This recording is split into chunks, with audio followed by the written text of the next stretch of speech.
আমরা এখন চ্যাপ্টার 5 থেকে শুরু করব। চ্যাপ্টার 5 এর 1 নাম্বার কোশ্চেন আপনারা স্ক্রিনে দেখতে পাচ্ছেন। চ্যাপ্টার 5 এর 1 নাম্বার কোশ্চেন বলা হয়েছে observe the following number 12, 16 and 24।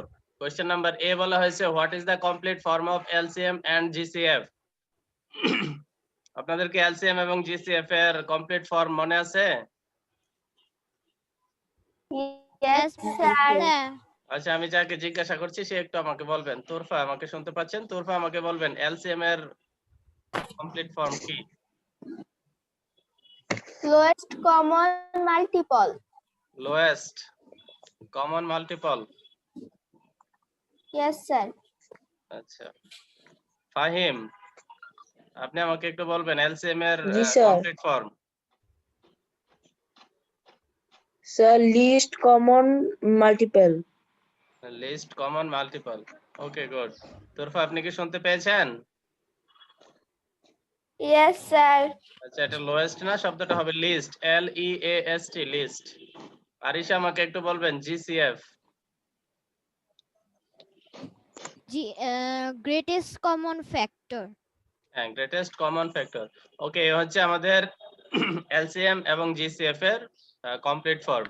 আর একটু ইনফরমেশন আমি দিয়ে রাখছি, এলসিএম এবং জিসিএফ এটাকে আরেকটু চেঞ্জ হয়ে আসতে পারে, যেমন জিসিএফ এর পরিবর্তে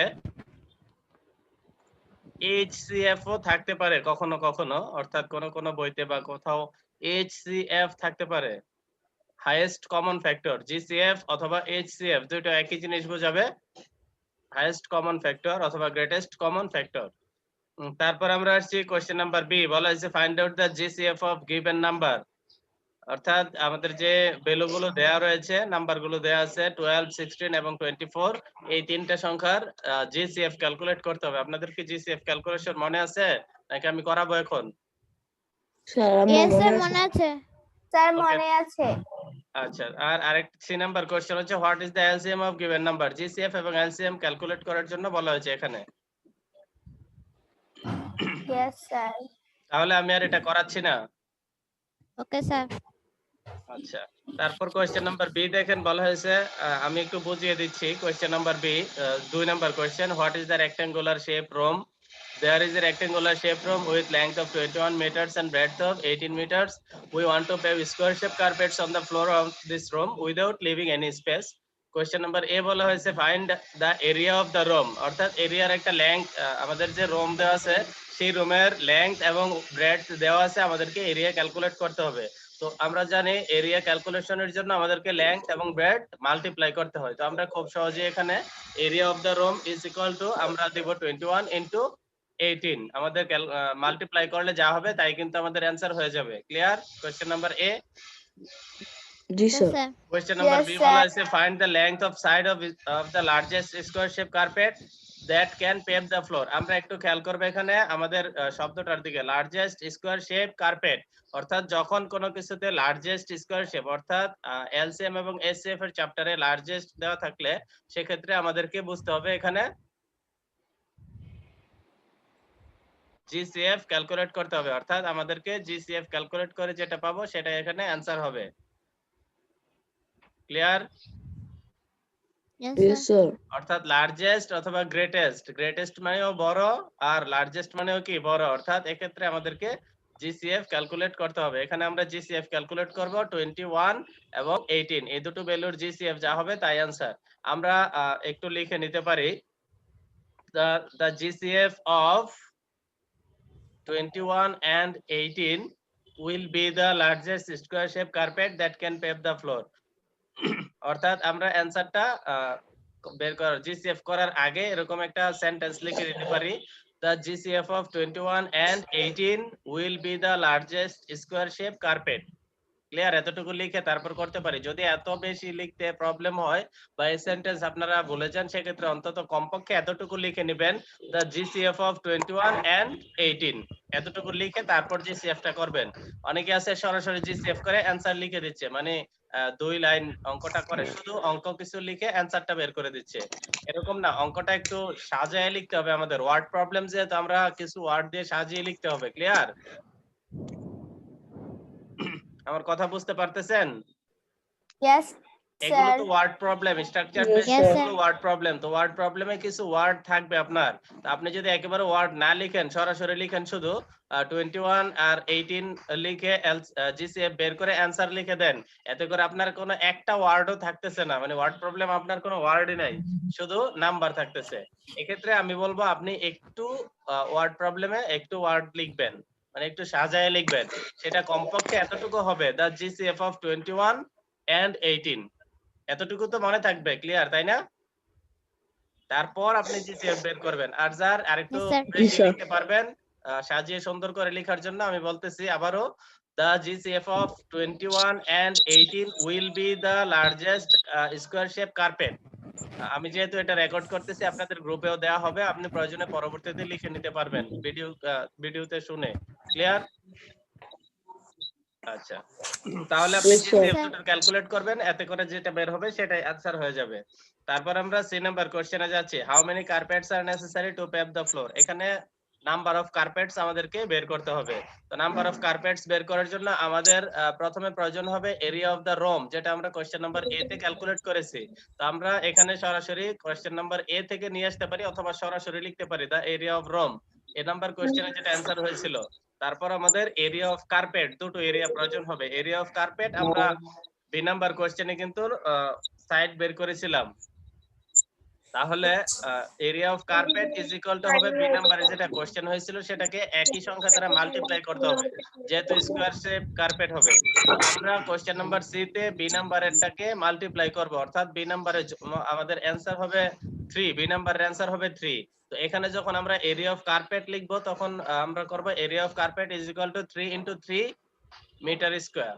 তো তাহলে আমাদের আসবে 9 মিটার স্কয়ার। এরিয়া যতটুকু এসেছিল এই নাম্বার কোশ্চেনে, সেটাকে আমরা 9 দ্বারা ভাগ করে যা পাবো সেটাই হবে number of carpet.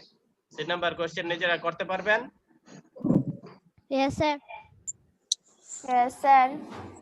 Yes, sir. আচ্ছা, এখানে সবগুলো কোশ্চেনই খুবই সহজ। আমি 3 নাম্বার কোশ্চেনটা একটু আলোচনা করছি। দা 3 bells rang together and then with the interval of 18, 15 and 12 minutes. Question number A, what is the factors of first number?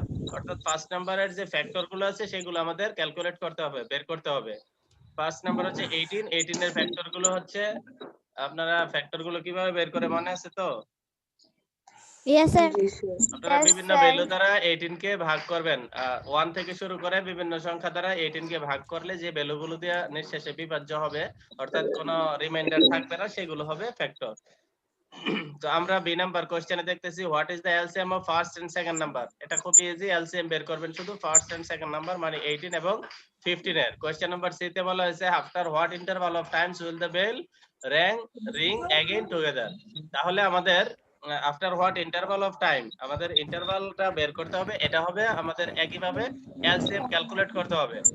আমরা এতটুকু আগের অঙ্কের মতো এখানেও বলছি, আপনারা লিখে নেবেন দা LCM of 18, 15 and 12 will be the interval of times will the bell ring again together। অর্থাৎ আপনি প্রথমে লিখে নেবেন দা LCM of 18, 15 and 12 will be এর পরে এখান থেকে আপনি পুরোটা লিখে দিবেন will be the interval of times will be the ring again together। Clear? Yes, sir. Yes, sir. ওকে, তাহলে যা এলসিএম হবে সেটা আমাদের অ্যানসার হয়ে যাবে। এখন একটু কোশ্চেন নাম্বার 4 আমি বলছি।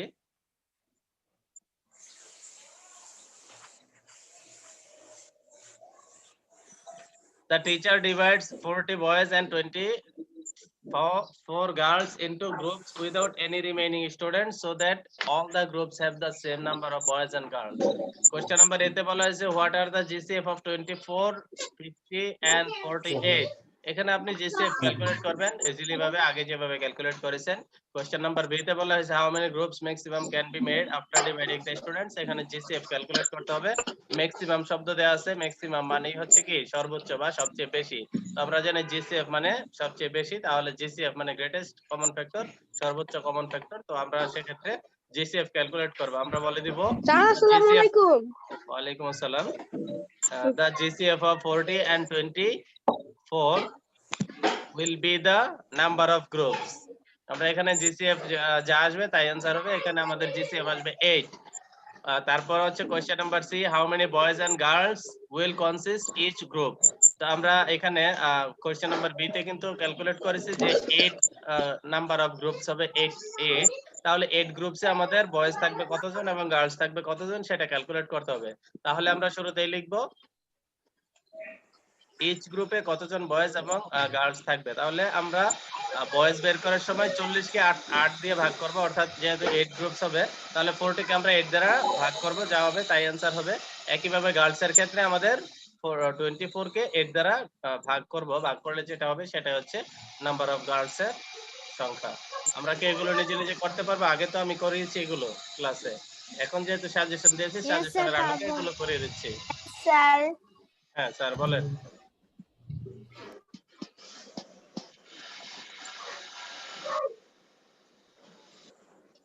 এখান থেকে আমি আর কোনো অঙ্ক এখন আপাতত দেখাচ্ছি না, আমি একটু গতকাল জিওমেট্রি দিয়েছিলাম আপনাদেরকে বাসায় প্র্যাকটিস করার জন্য, তো আমি একটু জিওমেট্রি নিয়ে কথা বলবো এখন।